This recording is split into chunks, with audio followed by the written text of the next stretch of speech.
Governor Gilgit Baltistan Syed Mehdi Shah से people's cultural wing Rawalpindi division के सदर रिफत अली कैसल और स्पोर्ट्स विंग डिस्ट्रिक्ट इस्लामाबाद के सदर डॉक्टर मलिक नज़ीर अवान की मुलाकात। मलिक कासम अली की रिपोर्ट। मुलाकात में Malik Kasam Ali coordinator NH 46, Umar Nazir Khan secretary information Rawalpindi division cultural wing, Malik Kasam Ali general secretary Pakistan Ittehad media council Rawalpindi division मौजूद थे। इस मौके पर पीपल्स कल्चरल विंग इस मौके पर और रावलपिंडी आर्ट्स काउंसिल में शहीद जमहूरियत अवार्ड शो होने पर बातचीत की गई। गवर्नर गिलगित बल्तिस्तान सैयद मेहदी शाह ने कहा कि हम पीपल्स कल्चरल विंग के काविशों को सराहते हैं।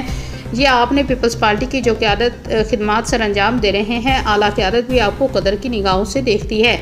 स्पोर्ट्स विंग के सदर और पीपल कल्चरिंग के सदर ने इस मौके पर उनका शुक्रिया अदा किया और अवार्ड शो के लिए उनको दावत दी और दूसरी मीटिंग शो से कबल उनसे की जाएगी कि गवर्नर गिलगित बल्तिस्तान और गवर्नर पंजाब सलाब ज़द खान की इमदाद के लिए अपनी जदोजहद जारी रखे हुए हैं। फैसला अगली मीटिंग में कर दिया जाएगा।